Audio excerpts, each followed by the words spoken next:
অভাব কাকে বলে? বাচ্চা পেটে নিয়ে আমি দেখেছি। 3 মাস কাজ করিয়ে টাকা দেওয়া হয়নি অভিনেত্রী কনীনিকা বন্দ্যোপাধ্যায়কে। বিস্ফোরক এবার জি বাংলার রান্নাঘরের সঞ্চালিকা কনীনিকা বন্দ্যোপাধ্যায়। আপনাদের সবাইকে স্বাগত সিনে গসিপে। নির্দিষ্ট প্রযোজনা সংস্থা তাকে কাজ করানোর পর 3 মাসের টাকা দেয়নি বলে অভিযোগ তুললেন এবার কনীনিকা বন্দ্যোপাধ্যায়। লিখলেন, আমি কেস করতে পারিনি কারণ 5 মাসের অন্তঃসত্ত্বা ছিলাম। নাম উল্লেখ না করে অভিনেত্রী কনীনিকা বন্দ্যোপাধ্যায় প্রযোজনা সংস্থার উপর ক্ষোভ উগরে দিয়েছেন।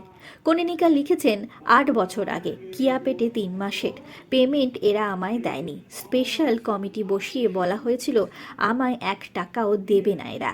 3 মাস খাটার পর ওরা আমায় আমার টাকা দেয়নি। আমায় কেস করতে বলা হয়েছিল, আমি কেস করতে পারিনি কারণ আমি 5 মাসের অন্তঃসত্ত্বা ছিলাম। শারীরিক কমপ্লিকেশন বাড়ছিল। অভাব কাকে বলে বাচ্চা পেটে আমি দেখেছি, সব ভুলে গেছিলাম, কিন্তু এটা বাড়াবাড়ি হয়ে গেল, এটা মেনে নিতে পারছি না।